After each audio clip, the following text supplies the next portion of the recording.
Bonsoir à tous, bienvenue pour la grande première de Nactu. Nous sommes ensemble pendant 1 heure pour décrypter toute l'actualité de la Nouvelle-Aquitaine, les 12 départements régulièrement ciblés dans Nactu pour que vous sachiez tout de ce qui se passe dans la Creuse, en Dordogne, en Gironde, en Charente-Maritime, bref, dans toute la région.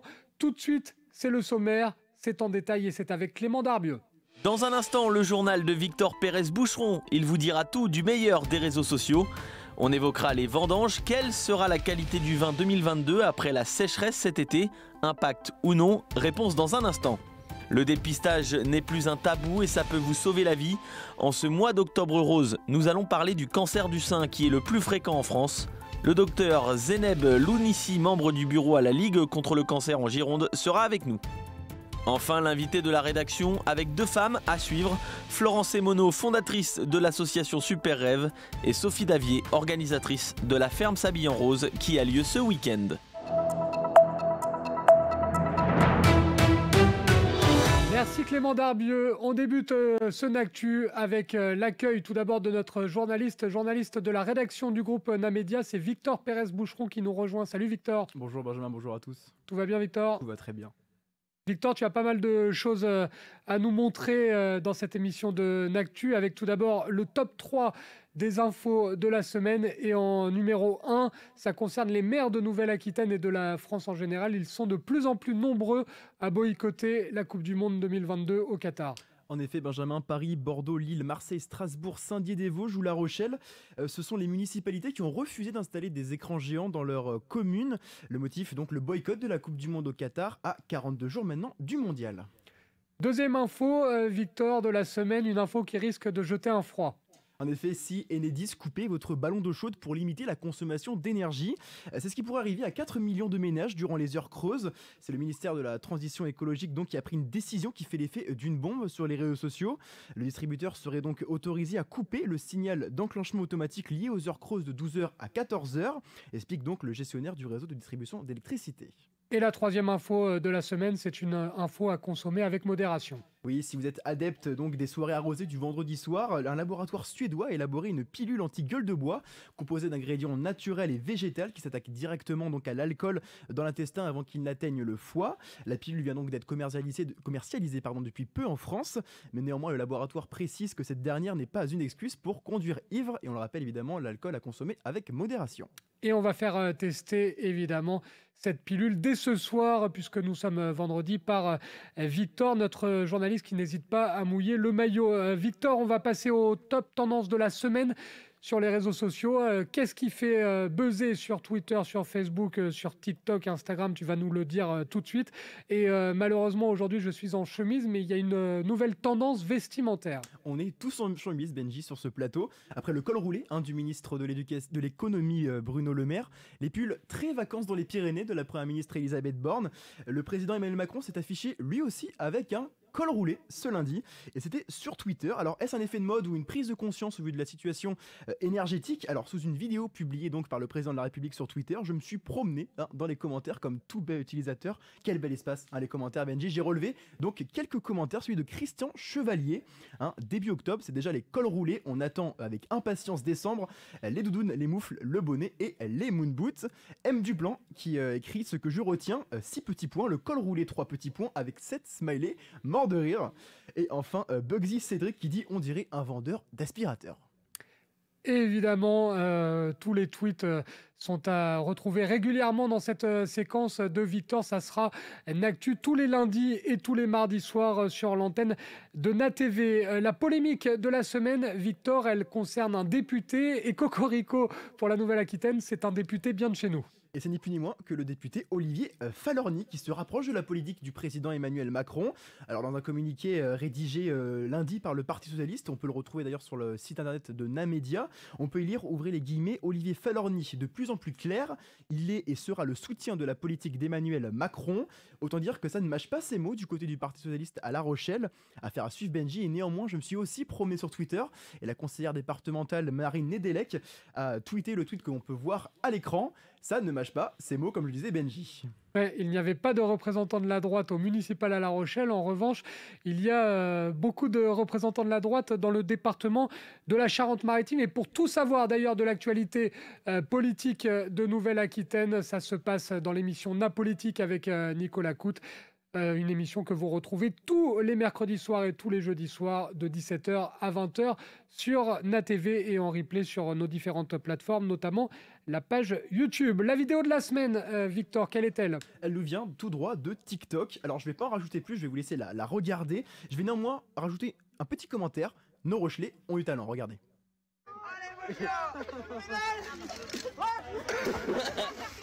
Alors ce n'est pas nouveau de sauter dans le port de La Rochelle, hein, on le sait pour la Coupe du Monde 2018 ou bien pour la Champions Cup, mais début octobre c'est vrai que ça fait un peu froid, hein, c'est froid le port de La Rochelle quand même. Alors sous ce TikTok, hein, pareil, ce magnifique espace qui est les commentaires, on peut lire « Nos Rochelais ont du talent » ou alors « C'est rien, c'est La Rochelle ». C'est globalement la majorité des commentaires, hein, qu'on peut retrouver donc sous cette vidéo. Alors j'en ai sélectionné pareil, hein, quelques-uns. Le Tour de France a dévié cette année. Alors c'est pas faux, hein, on l'espère par contre qu'au mois de juillet prochain les coureurs ne tomberont pas dans la Garonne quand ils passeront à Bordeaux.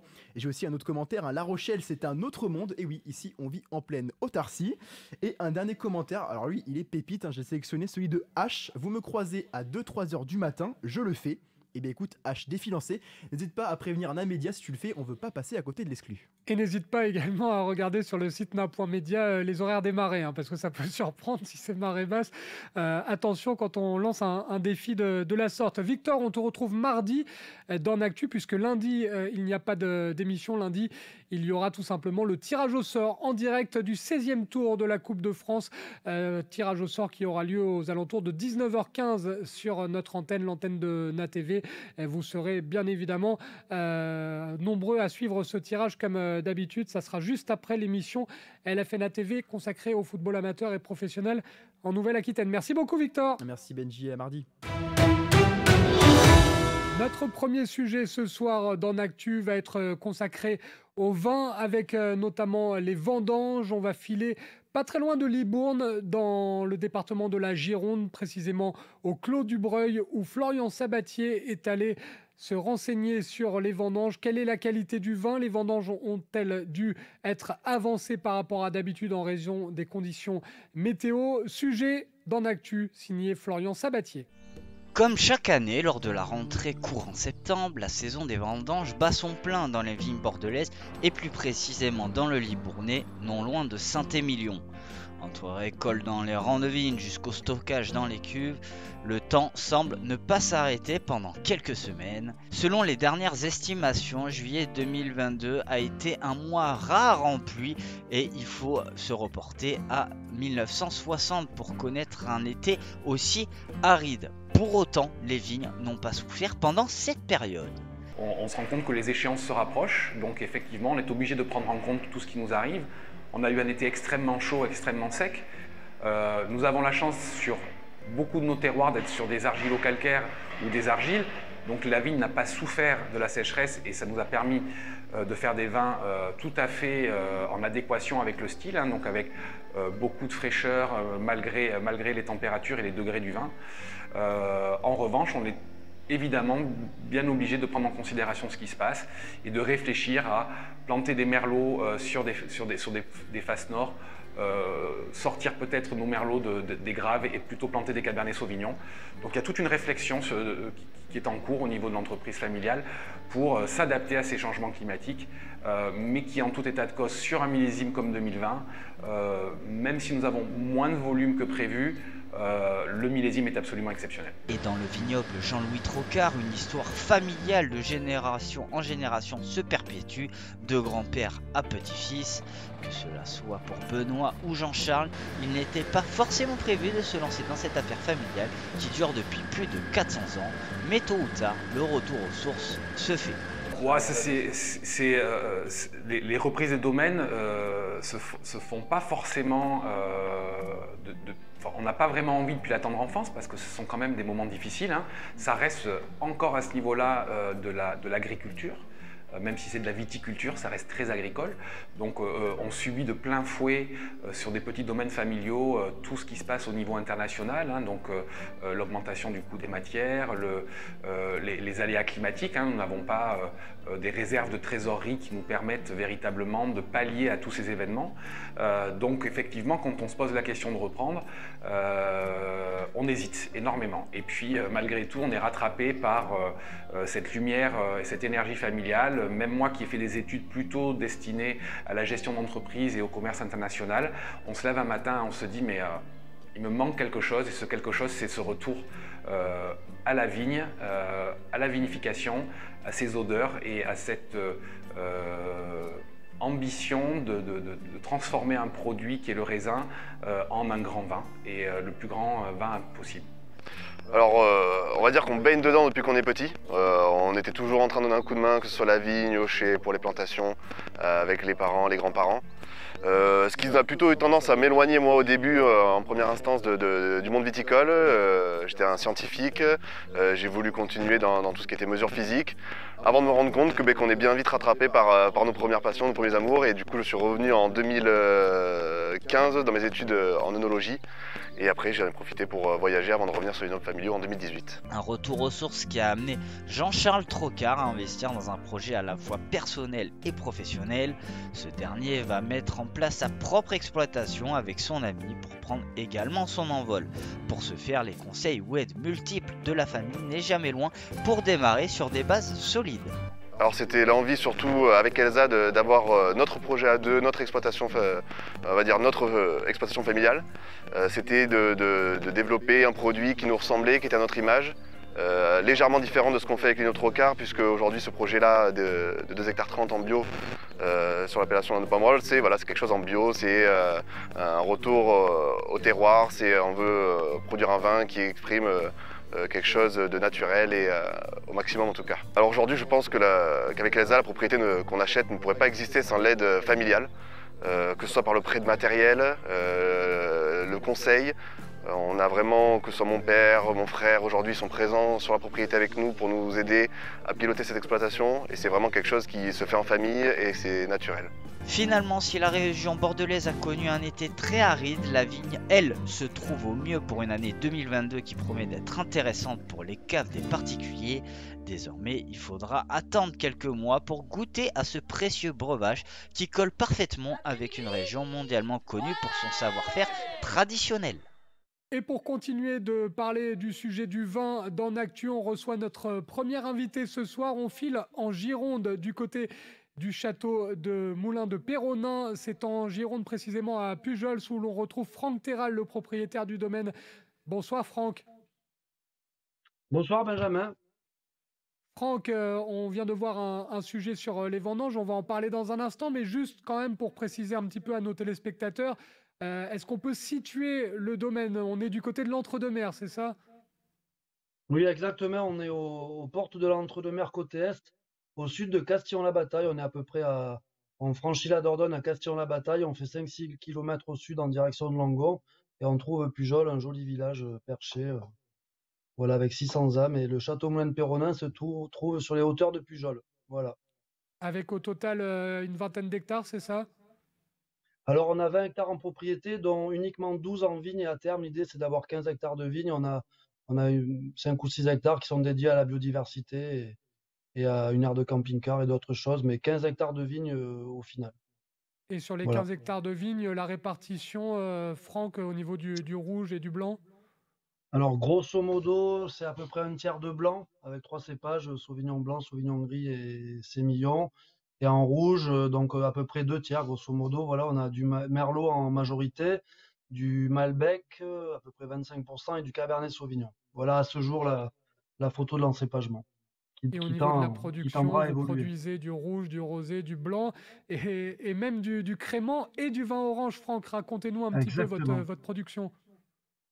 On a un panel une gamme de 9 vins, si je dis pas de bêtises, 9 vins aujourd'hui.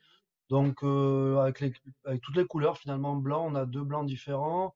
On a un crément blanc, un crément rosé, on a 2 rouges, un rosé, un clairé qui est une spécificité du vignoble bordelais, et effectivement un vin orange qui est un vin assez nouveau dans l'univers du vin, et voilà, qui est quelque chose d'assez spécial, mais qui nous plaît et commence à faire son trou. Voilà, donc on a aujourd'hui 9 vins différents, mais c'est pas fini. On en a d'autres en projet, d'autres qui sont en cours d'élaboration. Voilà. Et on vous réinvitera évidemment pour en parler. Ça choque pas trop Avec plaisir. les Girondins, Franck, ce vin orange, puisqu'on sait que des fois on a du mal un peu à bouger les lignes chez les Bordelais. Comment c'est perçu par le public et puis par les confrères? Mais en fait, ça choque un peu, pas forcément que les Girondins, ça choque un peu tout le monde. Je dis souvent il y a peut-être une personne pour 1 million qui connaît le vin orange, mais c'est en train c'est en train de faire son trou finalement. À mon avis, ça ne remplacera jamais ni le blanc ni le rouge, mais c'est en train de faire son chemin. Notamment, bon, au niveau des cavistes, on peut en trouver à peu près chez tous les cavistes. Au niveau du consommateur, il faut quand même pas mal d'explications. Voilà, nous, c'est quelque chose qu'on fait. Je pense qu'on était parmi les premiers à le faire dans le Bordelais. Ça fait maintenant 6 ans qu'on le fait. Voilà, il faut passer pas mal de temps à expliquer. Souvent, on me dit avec quoi on le consomme, comment c'est fait. Donc voilà, pour résumer, c'est un vin blanc fait comme un vin rouge. Mais je vous invite à en goûter dès que vous pouvez. Euh, voilà, mais ça, c'est sûr que c'est un peu compliqué d'approche. Donc ça choque pas mal quand même. Mais pas forcément que les Girondins, comme je l'ai dit tout à l'heure. Le public en général sait jamais où se positionner à l'aveugle, c'est impossible de deviner où on se trouve, quoi. On vient de voir, grâce Voilà. à Florian Sabatier sur NATV, un sujet sur les vendanges. C'était un peu l'inquiétude. Il y avait beaucoup de rumeurs, beaucoup de personnes qui disaient tout et son contraire au moment des conditions météo un petit peu compliquées. Franck, ça s'est passé comment finalement au niveau des vendanges? Est-ce que le calendrier a été bousculé et est-ce que la qualité du vin va ressentir ces conditions météo particulières? Ouais. Et écoutez, on a été agréablement surpris pour tout vous dire. On finit de vendanger dans quelques heures. Nous, cet après-midi, on va vendanger nos Cabernet Sauvignon, qui est l'âge le plus tardif que l'on ait sur la propriété. Alors forcément, tout le monde a en tête cet été caniculaire et sans fin, avec très très peu de pluie. Par chance, nous, on a eu de la pluie, on a eu un peu de pluie il y a 8 jours à peu près, qui finalement a fait du bien sur ces derniers cépages. Le reste avait été ramassé un peu avant.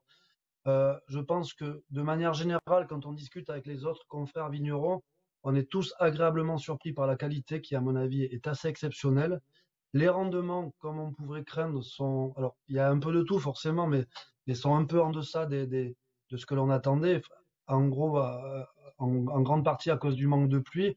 Nous, on voyait un millésime beaucoup plus prometteur en termes de quantité. Sans parler, alors, nous, on a été gelés personnellement. Certains ont eu la grêle. La sécheresse, elle a été de mise pour tout le monde. Mais moi, je pensais faire un peu plus que ce que j'ai. Finalement, on va arriver à entre 40 et 45 hecto-hectares pour un rendement moyen de 50, on va dire. Chose qui est quand même pas trop mal. Mais on s'attendait à faire largement plus. Mais franchement, ça sera pas trop mal. Et, alors, quant à la qualité, elle est vraiment d'un niveau assez élevé. Alors, c'est un peu trop tôt pour le dire. Le vin, il a 3 semaines pour les plus vieux, pour les plus vieilles cuves. Mais je pense qu'on s'achemine vers un millésime de qualité, voilà, avec des belles maturités. Pour prendre un exemple, nous, on a des Malbecs qui souvent sont obligés, on est obligé de les ramasser à cause de l'eau. C'est un cépage qui est très fragile avec des peaux fines.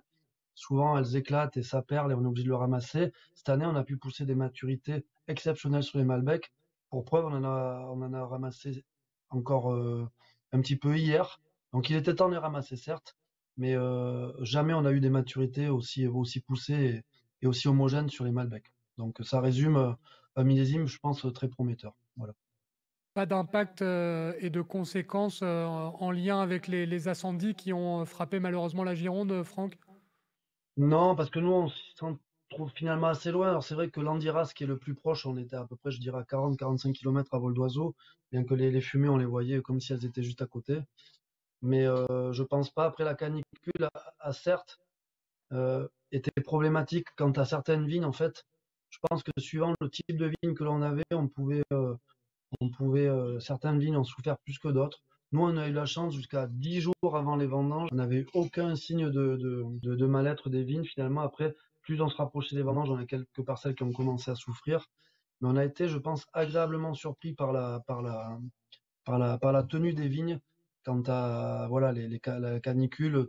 Voilà, en France, voire en Europe, tout le monde y a été sujet, mais on a eu, nous, des records jusqu'à 44, 45 certains jours, au moins 15 jours à plus de 40. Et on pensait vraiment alors, que ça allait être précoce, certes, ça allait être bloqué vu ces températures élevées. Finalement, la vigne a toujours continué à mûrir, à avancer. Et c'est une belle surprise quand même. Moi, j'avais quand même un peu plus peur quant au devenir. Et sinon, les vignes n'ont pas trop souffert. Personnellement, elles n'ont pas trop souffert, si ce n'est à la fin. Donc je pense Bon, que ça, c'est quand même une c'est belle une très bonne surprise par nouvelle. rapport ouais, c'est une belle surprise par rapport à ce qu'on pouvait imaginer, quoi. Voilà. Racontez-nous juste un petit peu, Franck, les vendanges, parce que vous faites partie des nombreux exploitants en Nouvelle-Aquitaine qui sont en bio. Ça change quoi au niveau des vendanges? Déjà, vous faites beaucoup de choses en famille, je crois. Exactement. Famille, copains, touristes. Là, hier, il y avait des touristes qui sont venus, qui ont pris part à notre repas. On a vendangé à la main hier. Donc, si vous voulez, nous, on fait quand même. Alors, il faut savoir en Nouvelle-Aquitaine, euh, en bio, nous, on est en biodynamie. On fait des vins en biodynamie, donc sous la marque Déméter depuis 5-6 ans. C'est pas une obligation de vendanger à la main. Alors que certaines régions, les producteurs bio sont tenus de les faire à la main. Nous, c'est pas une obligation. On en fait, je dirais, allez, peut-être 25%, un tiers à la main. Voilà, les parcelles les plus jeunes, les plus fragiles, les plus vieilles également, ou certaines parcelles pour faire des vins un peu plus haut de gamme.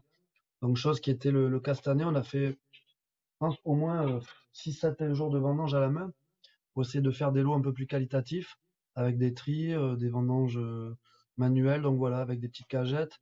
En famille, alors la famille proche, après, voilà, on a nos stagiaires, nos apprentis, à Charlotte, Luc, voilà, des voisins, je vous dis des touristes, des clients, il y a tous les gens qui arrivent de disponibles, on les sollicite et ça fait des petites équipes de 10, 12, sympa. Contrairement à d'habitude, on fait des vendanges le week-end. Cette année, on n'a pas pu le faire, c'était un peu compliqué à mettre en place.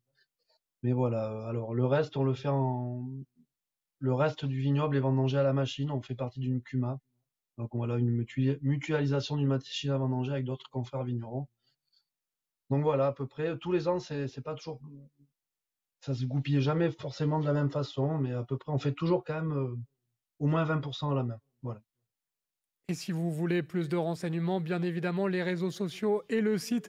On rappelle le château Moulin de Péronin à Pujol en Gironde, du côté de l'Entre-deux-Mers à l'est de Saint-Émilion. Merci beaucoup, Franck. On va vous laisser Exactement. retourner dans les villes. Il y a encore un petit peu de boulot. Très bien.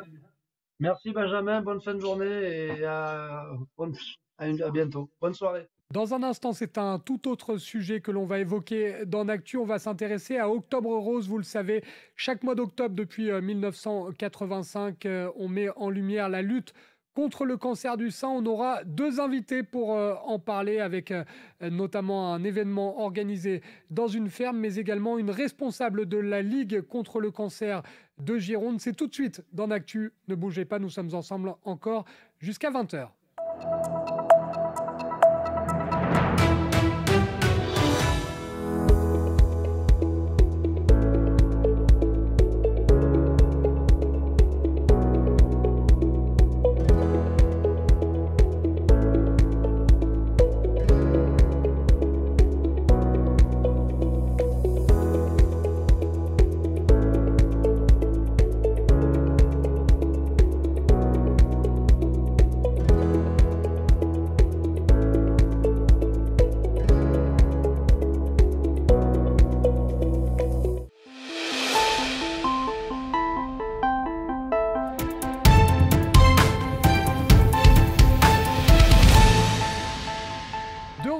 Dans Actu, nous sommes ensemble jusqu'à 20h et il y a un sujet que l'on voulait absolument aborder ce soir. C'est Octobre Rose, le mois comme chaque année depuis la fin des années 80 pour mettre la lumière sur la lutte contre le cancer du sein.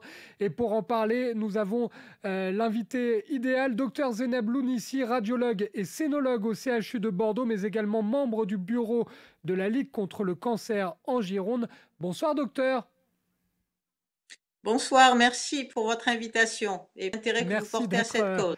Avec nous et d'avoir répondu présent. On va juste rappeler Octobre Rose comme chaque année, donc je le disais depuis 1985 environ, un petit peu partout dans le monde sous des appellations différentes. C'est un mois qui permet de rappeler l'importance de la lutte contre le cancer du sein et puis surtout rappeler des chiffres parce que c'est toujours un petit peu mieux de donner un chiffre clair pour évoquer la situation. Docteur, en 2021, seulement la moitié des femmes concernées ont participé au dépistage organisé du cancer du sein et pourtant, une femme sur 8 risque d'être touchée, sachant que ça guérit dans 90% des cas quand le cancer est détecté tôt.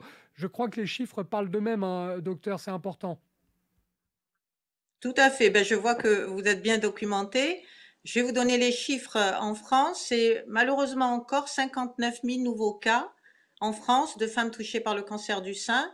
C'est le cancer le plus fréquent et le plus meurtrier de la femme. C'est 12 000 décès par an. C'est une femme sur 8 qui un jour sera confrontée à cette pathologie. Mais fort heureusement et grâce au dépistage organisé, les cancers qui sont dépistés précocement, on arrive à les guérir 9 fois sur 10. Donc d'où l'importance de sensibiliser et d'informer et de profiter de cette opportunité qu'on appelle Octobre Rose, donc le mois international de dépistage du cancer du sein, pour parler aux femmes et leur dire de ne pas avoir peur, lever les freins psychologiques, les freins culturels, les freins cultuels qui pourraient faire en sorte qu'elles n'adhèrent pas au dépistage.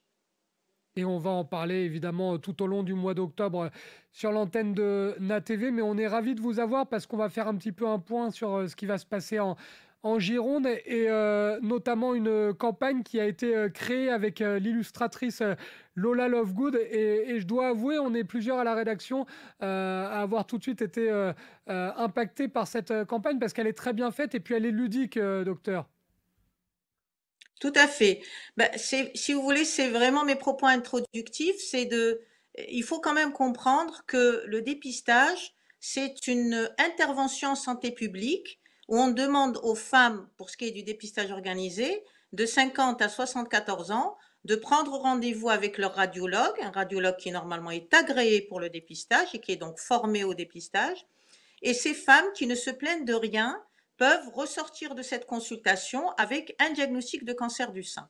C'est vraiment l'essentiel des freins psychologiques qui sont à l'origine de ce taux de participation qui plafonne à 50%.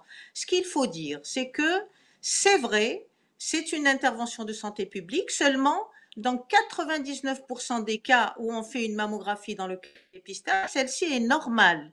Et dans les 1 ou 2% restants, on peut trouver une pathologie bénigne, qui nécessitera peut-être une surveillance ou même pas, qu'on recherche à ce moment-là, un cancer du sein parfaitement accessible, un traitement le moins invasif et le moins mutilant. Et avec des taux de participation qui sont au-delà de 50%, l'idéal serait de 70%, on arrive à diminuer la mortalité qui reste importante du cancer du sein de 30%. Donc c'est vraiment ce message qu'il faut faire passer. Et justement, notre illustratrice, Lola Lovegood, a cette subtilité de pouvoir, par son graphisme, apporter un message finalement assez ludique et très peu anxiogène qui peut parler aux femmes et dédramatiser cette consultation de dépistage et faire en sorte qu'elles vont y adhérer. Et c'est ça qu'on aime aussi chaque année lors d'Octobre Rose, c'est que tout est fait pour ne pas faire peur et ne pas faire reculer les femmes. On voit tous ces parapluies roses que l'on adore, c'est absolument magnifique. On rappelle d'ailleurs qu'on peut les acheter, ça permet de reverser des sous à la Ligue contre le le cancer, mais ça donne des images magnifiques partout. Et puis ça donne aussi l'occasion de se retrouver avec des événements un petit peu partout en Nouvelle-Aquitaine. C'est le cas en Gironde. Docteur, en Gironde, par exemple, il y a un tournoi de beach volley à Saint-Médard-en-Jalles aujourd'hui, ou encore le Télététon à Bordeaux. Ça consiste en quoi, là, avec ce jeu de mots, je suppose, par rapport au Téléthon? Vous savez en quoi ça consiste, ce Télététon, docteur? Alors, je ne vais pas vous donner les détails du Télététon, même si je trouve l'image très, très sympathique et très ludique. Je vais quand même vous dire qu'en ce qui concerne la Ligue contre le cancer Comité Gironde, c'est 26 courses et challenges que nous allons organiser sur autant de communes de notre territoire. C'est d'abord pour souligner l'intérêt que peuvent jouer les communes, qui sont vraiment l'échelon de proximité pour faire passer des messages de santé publique, et ça, à la Ligue, nous y tenons particulièrement. Après, c'est également plus de 22 événements. Et dans ces événements que vous venez de citer, il y a le Télététon, il y a des lotos, il y a des dîners-concerts, il y a des soirées débats, il y a des films. Donc, vous voyez, je ne serai pas en mesure de vous donner le détail de tous ces événements et comment ils sont tissés. Le plus souvent, ils sont tissés avec le public qui vient, et puis avec des idées, bien évidemment. Et en général, ils rencontrent vraiment leur public et ils rencontrent beaucoup d'intérêt, pour ne pas dire parfois de véritable passion. Alors, je vais vous donner 2-3 rendez-vous tout au long du week-end, puisque évidemment, Octobre Rose, c'est tout le mois d'octobre. Par exemple, demain, si vous habitez du côté de Pian-Médoc, il y a une journée Octobre Rose qui est organisée. Il y a un dîner rose à Cubzac les Ponts, et puis il y a par exemple une marche rose du côté d'Arès ou de Noaillan. Et puis dimanche, il y aura des marches, il y aura des courses, la course solidaire Cheer Up du côté du parc bordelais. Et puis il y aura des matchs de hockey sur gazon organisés à Mérignac et à Bordeaux-Codéran, là aussi dans le cadre d'Octobre Rose. Donc vraiment, il y en a pour tout le monde, il y en a pour tous les goûts, et on peut en même temps s'amuser, faire une bonne action et peut-être éviter une maladie. Donc vraiment, docteur, en Gironde, ça va être encore un gros programme ce week-end, et on insiste, il faut vraiment en profiter. Une marche, ça fait du bien, et en même temps, ça Oui, permet d'en parler. absolument. Donc, effectivement, pendant tout le mois d'octobre, il va y avoir des événements de toutes sortes, de toutes variétés, pour tous les goûts, pour des marcheurs, pour des coureurs, pour des gens sédentaires, des marches intergénérationnelles, de l'information, des films, des associations qui sont en lien avec le dépistage du cancer du sein ou avec les patients.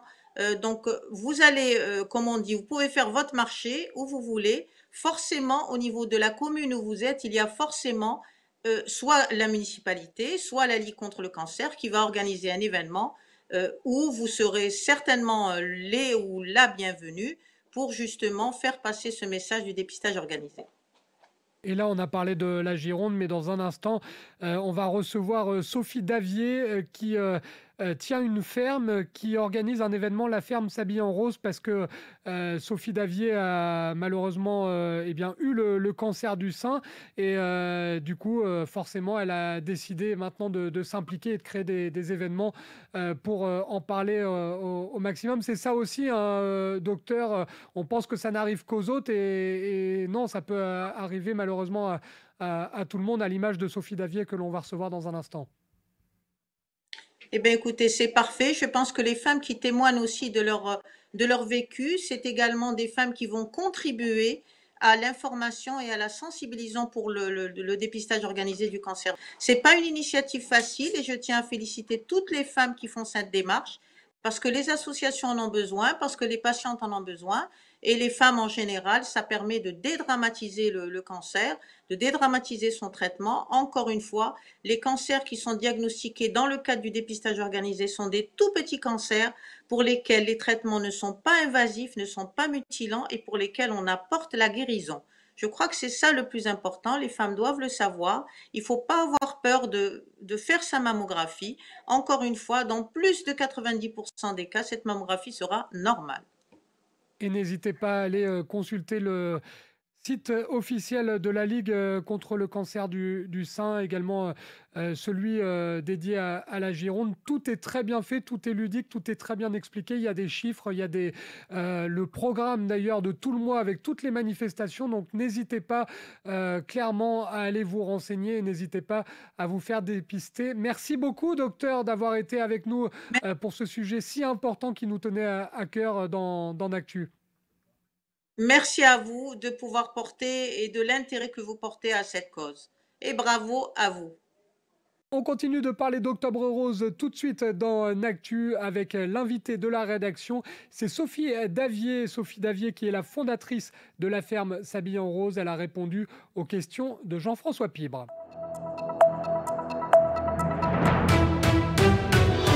Bonsoir Sophie Davier. Bonsoir. Bonsoir. Vous êtes gérante de la ferme de Tesson et vous organisez dans quelques jours, début octobre, la ferme s'habille en rose dans le cadre du mois d'Octobre Rose, évidemment. Mais on y reviendra tout à l'heure, si vous le voulez bien. Parce que la première question que j'ai envie de vous poser, Sophie, c'est d'abord quelle est l'activité de votre ferme et quel est son historique, en quelques mots? Alors, donc, nous, l'entreprise, elle s'appelle exactement, c'est l'EARL Centauré. Donc, mon compagnon, il a l'entreprise depuis 15 ans. En fait, après son BTS, il a décidé de s'installer en tant qu'agriculteur. Donc, il s'est associé avec un monsieur. Et aujourd'hui, donc, moi, j'ai pris, si on veut, la suite de ce monsieur qui a pris sa retraite. Et donc, on est là, voilà. On a 150 hectares de céréales. On fait également du maraîchage. Et puis, on a une pension de chou. Voilà. Ça fait donc depuis 15 ans que vous êtes dans cette activité, donc rien à voir avec l'actualité finalement de ce week-end. Vous avez décidé pour la première fois, en effet, Sophie, de vous lancer dans l'organisation d'une manifestation que vous avez tout simplement baptisée La ferme s'habille en rose en octobre. C'est le 8 et 9 octobre. On rappelle aux téléspectateurs qu'évidemment, octobre, c'est le mois de lutte contre le cancer du sein, évidemment, depuis de longues années, puisqu'en France, ça existe depuis 1994. Pourquoi avoir cette année, pourquoi vous vous êtes lancé dans l'aventure finalement, Sophie? Tout simplement parce que je l'ai eu le cancer à 23 ans et qu'aujourd'hui j'ai de plus en plus de nouvelles clientes qui le déclarent et j'ai envie de les aider parce que je sais que c'est comme épreuve et si on peut les accompagner et puis leur faciliter un petit peu cette crise, quoi. Voilà. J'avais envie aussi de regrouper la ferme, manger sain. C'est pour ça que dans l'événement, il y aura un marché fermier, d'accentuer sur le local et aussi de serrer les coudes tous sur le territoire parce qu'en fait, on est tous touchés de près ou de loin, malheureusement par ce cancer qui n'est pas que du sein d'ailleurs. Mais voilà. Et donc, l'idée principale de cet événement, c'est de le faire dans ma ferme cette année, mais peut-être un jour, dans l'année prochaine, dans la ferme de quelqu'un d'autre.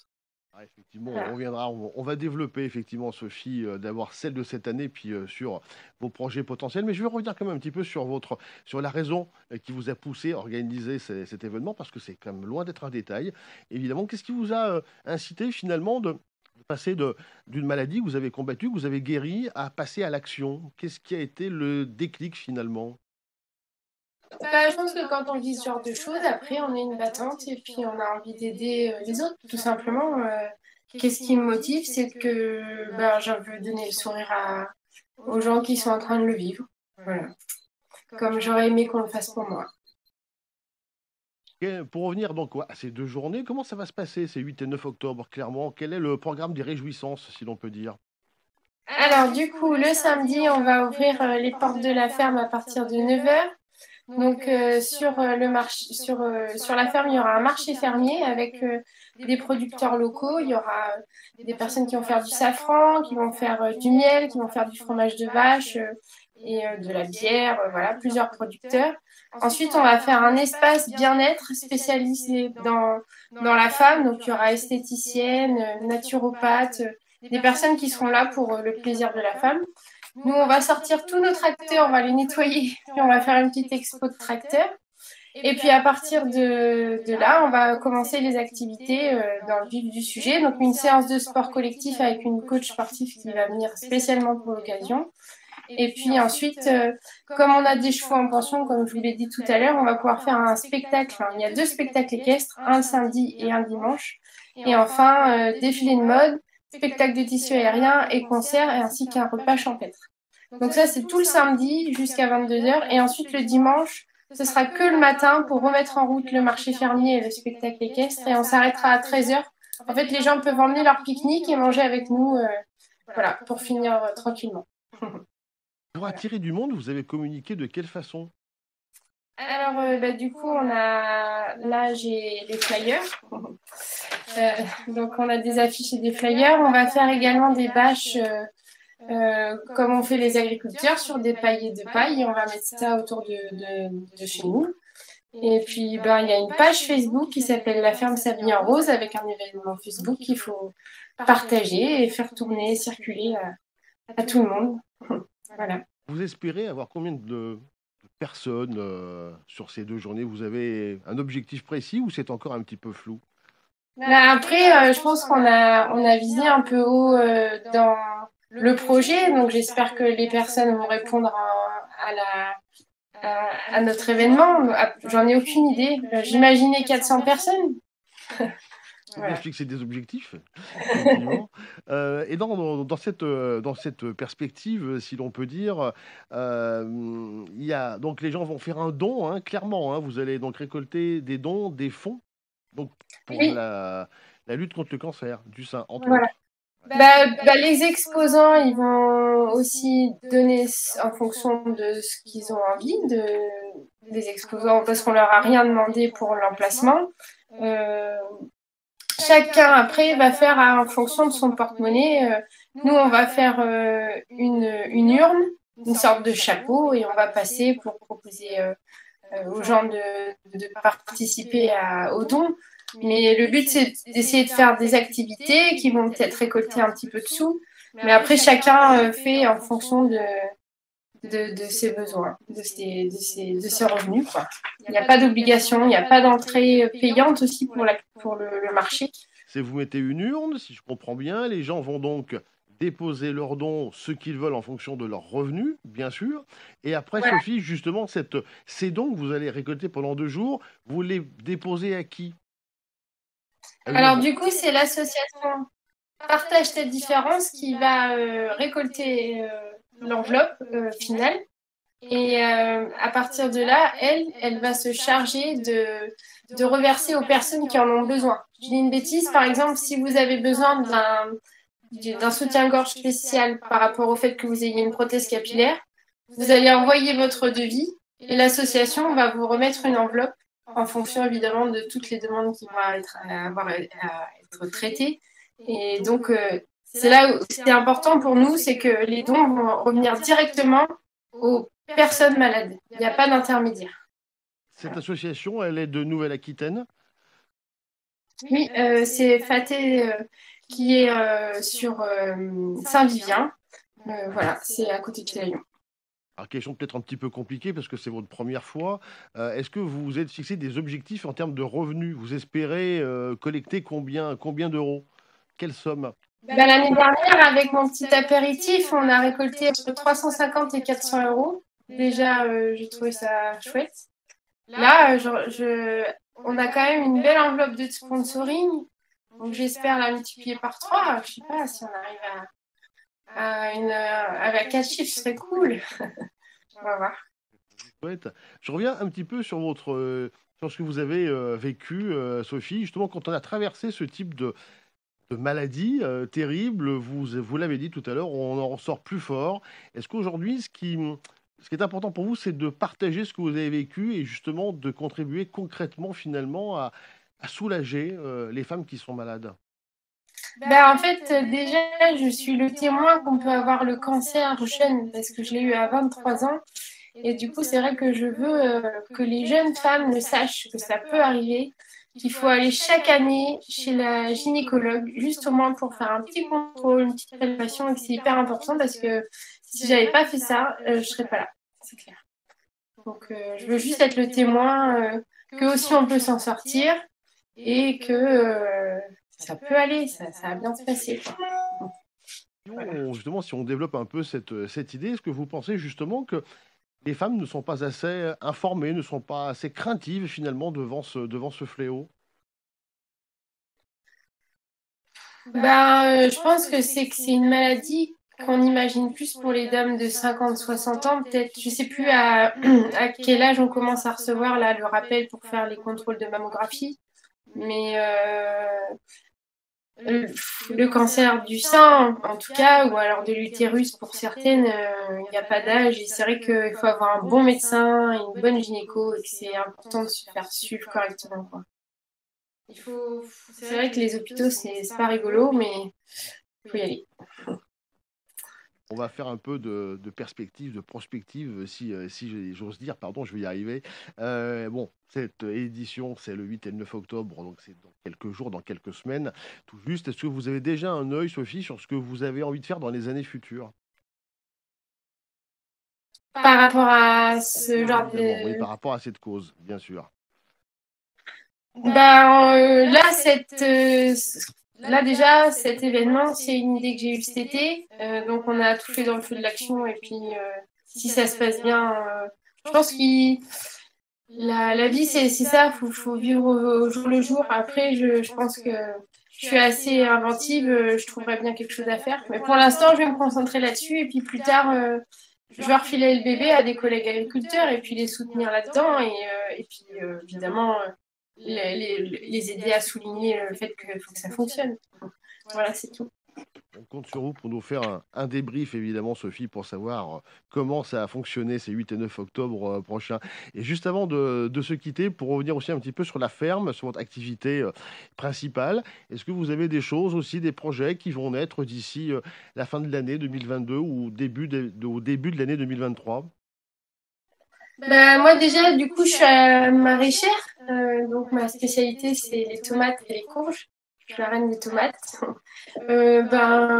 Pour les années futures, je veux m'améliorer au niveau de ma variété de légumes et puis que mes clients soient toujours de plus en plus contents. Après, on est heureux dans notre entreprise. Ce qu'on espère, c'est que simplement que les saisons ne se ressemblent pas à celles qu'on a eues et qu'on galère moins cet été. Voilà, parce que c'était dur.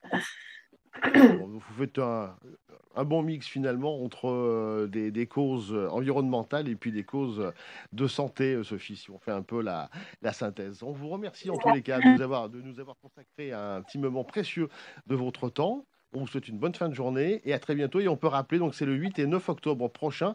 Et ces deux journées s'appelleront La ferme s'habille en rose. Merci Sophie. Voilà, merci. Au revoir et on espère vous voir chez nous.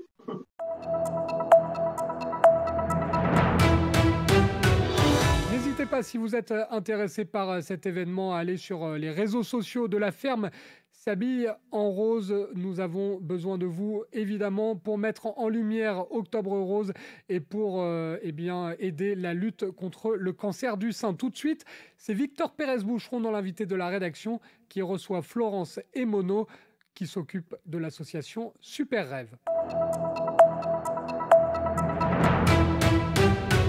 Bonsoir Florence et Mono. Bonsoir. Donc vous êtes fondatrice de l'association Super Rêve. Parlez-nous un petit peu de cette association, justement. Alors cette association, elle est née en 2008 en Gironde, suite à une longue discussion entre moi et le fondateur, puisque nous avons été des enfants malades. Et on avait à cœur d'aider les familles à traverser cette étape où on est souvent isolé pendant la maladie ou le handicap. Donc depuis 2008, avec Stéphane Moser, le but donc c'est d'être un peu une deuxième famille pour ces enfants? Pour être une béquille plutôt, leur redonner de l'élan, de créer des projets de vie et de se dire que malgré la maladie, il y a quand même beaucoup de choses à vivre, malgré le handicap, nos projets sont toujours possibles. Donc vous exercez entre guillemets sur le territoire français, mais vous exportez aussi à l'étranger dans les pays frontaliers. C'est une demande ça ou c'est vous qui avez décidé de le faire?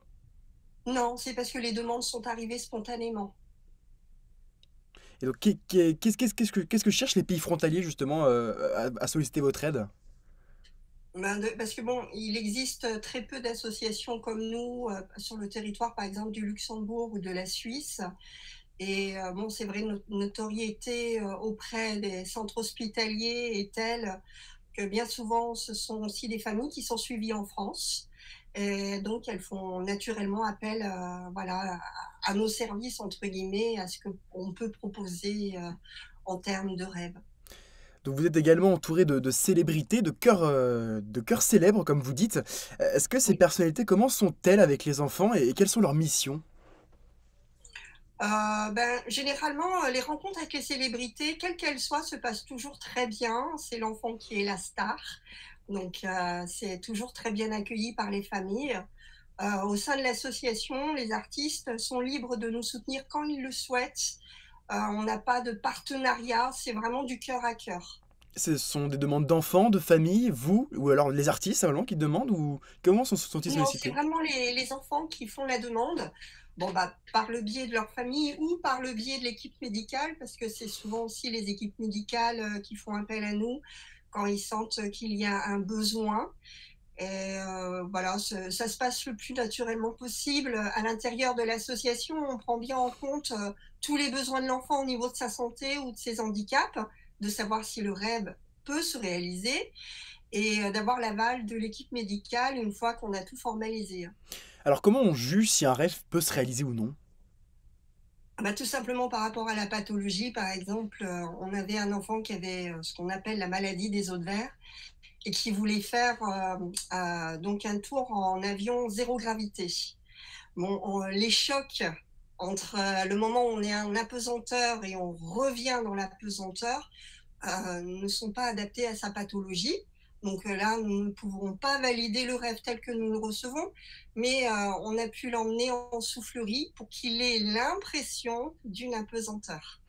Ce sont des rêves qu'on essaie de réaliser, on se donne les moyens de le faire. C'est dur, à Oui. mon avis, des fois de dire non, justement, on ne peut pas réaliser ton rêve, mais le but est de trouver une alternative, c'est ça?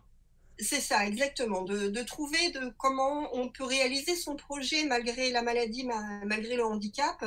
Parfois, il y a des périodes dans la maladie où malheureusement les enfants n'ont pas accès à aller à l'extérieur. Et là, il faut faire patienter l'enfant. Donc, généralement, quand c'est des rencontres avec des célébrités, on a des vidéos, ils partagent des messages. Enfin, voilà. Il y a des petites choses qui font que l'enfant peut patienter aussi. Et c'est important pour lui de se dire qu'on ne l'oublie pas. Vous intervenez aussi auprès des hôpitaux, est-ce que c'est un peu une forme de collaboration entre vous et les hôpitaux? Alors, on n'intervient pas à l'intérieur de l'hôpital, puisqu'il y a assez d'associations déjà qui le font et qui le font merveilleusement bien. Nous, on est plutôt l'épaule justement après les hospitalisations et tout ce qui est en dehors justement de l'hôpital. On apporte aussi ce qu'on appelle de l'amélioration au quotidien, c'est-à-dire un enfant qui a une hospitalisation à domicile, qui voit plus ses copains, et ben, d'essayer de recréer le lien en créant des après-midi récréatives et des choses comme ça. Parlez-nous un peu de cette date, le 12 juin. Elle correspond à quoi cette date? C'est la date de la journée nationale des super-héros, qui est une journée où on célèbre les enfants malades et les enfants handicapés, toutes maladies confondues, tout handicap confondu, pour montrer que ce sont les vrais super-héros de la vie. Donc la journée s'appelle la journée des super-héros. Le principe est simple, il faut porter un t-shirt de super-héros ce jour-là, toute la journée, idéalement, et de se prendre en photo pour la poster sur les réseaux sociaux pour apporter le plus de soutien possible à ces familles qui pourraient tomber sur ces photos ou vous croiser tout simplement dans la rue. Donc le but, voilà, c'est une journée de promotion, pas de l'association, mais d'une journée de promotion pour les enfants. L'association ne passe pas au premier plan, mais ce sont les enfants là qui sont les héros, c'est ça? C'est ça, de montrer vraiment que, bon, malgré tout ce qu'ils vivent, je crois qu'ils se sont vraiment. Nous, on prend tous les jours, malgré qu'on a été des enfants malades, on prend tous les jours des leçons de vie parce que ce sont des enfants très courageux qui se plaignent très très rarement. Et vraiment, ça nous booste, nous aussi, dans notre quotidien. Ça permet de relativiser les choses. Nous, on a la chance, moi j'ai 49 ans, j'ai la chance quand même aujourd'hui d'avoir un âge qui est confortable, hein, parce qu'avec tout ce que j'ai traversé. Et donc, on connaît leur quotidien et on sait à quel point on a besoin de valoriser aussi cette image, de rendre quelque chose d'un peu plus festif autour de ça. Vous vous reconnaissez dans les enfants que vous aidez, que vous accompagnez? Oui, des fois, oui, dans les parcours, il y a des enfants. Alors moi, j'ai eu de la chance d'avoir eu des parents extraordinaires qui n'ont pas fait passer la maladie au premier plan, donc je n'ai pas été limitée dans tous mes projets. Je pouvais faire tout ce que je voulais.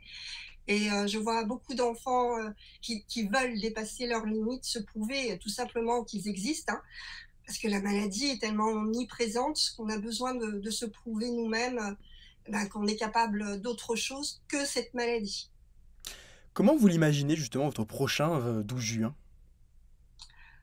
J'espère, parce que bon, on a eu quand même 2 années Covid qui n'ont pas, on n'a pas pu faire de célébration. Donc, nous espérons que vraiment l'année prochaine, on puisse rassembler comme les années précédentes, qui ont toujours été un triomphe.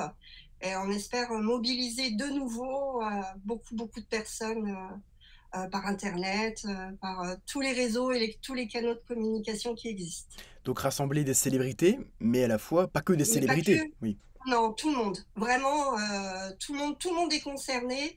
On a tous un petit voisin, on a tous un petit camarade à l'école. Ouais. Je pense qu'aujourd'hui, la maladie, le handicap n'est plus aussi tabou qu'il y a quelques années. Et, je pense que oui, cette journée est inclusive. Et on avait beaucoup aussi d'instituteurs qui prenaient cette journée justement pour pouvoir, comme un outil pédagogique, pouvoir expliquer aux enfants qu'est-ce que c'était le handicap, qu'est-ce que c'était la maladie, et de faire d'un enfant un enfant comme tout le monde, et d'éviter les différences. Voilà. Si vous aviez un mot à dire à la petite que vous étiez il y a quelques années malade, qu'est-ce que vous lui diriez? De garder confiance et voilà, de toujours être si punchy, parce que bon, voilà, moi je pensais, vous savez, quand vous êtes un enfant malade, vous ne pensez pas que votre vie peut être différente, donc vous posez pas de questions. La seule chose que vous voyez, c'est que oui, peut-être vous pouvez pas faire tout comme tout le monde, mais voilà, de garder espoir, de me dire que je vais avoir une vie totalement normale, il faut pas que je m'inquiète. Qu'est-ce qu'on peut vous souhaiter pour la suite de l'association et qu'est-ce qu'on peut souhaiter aux enfants? Alors, mon plus grand vœu, évidemment, peut-être des fois irréalisable, mais la guérison des enfants. C'est le maître mot, voilà, c'est vous accompagner, vous voulez aussi les amener vers cette porte, justement, qui est la vie après la maladie, c'est ça? C'est ça, de garder toujours espoir, et même si malheureusement il y a des maladies incurables, comme la mienne, qui va nous poursuivre toute notre vie. Je pense aussi au diabète, le diabète qui touche beaucoup d'enfants, de vivre et de croire vraiment en ses rêves, en ses projets, d'essayer de vivre le plus normalement possible. Et bien sûr, une fois qu'on a cette chance d'avoir aussi des guérisons dans l'association, avec des cancers très graves, et ça, c'est une merveilleuse récompense pour nous tous, pour le personnel soignant, pour les enfants, pour nous, les familles, et tous ces liens d'amitié qu'on a tissés avec ces familles, et de les voir enfin heureux et de pouvoir vivre sans l'aide de l'association, de se dire ils se sont reconstruits, c'est un nouveau départ, voilà, c'est pour ça qu'on tient aussi. Message entendu, message reçu, on vous souhaite bien sûr tout le bonheur pour la suite. Merci beaucoup Florence Emono, fondatrice de l'association Super Rêve, bonne soirée. Merci beaucoup, au revoir. La première édition de Nactu, c'est terminé, mais ne bougez pas si vous aimez le sport. On se retrouve dans un instant sur NATV avec le Nasport Show.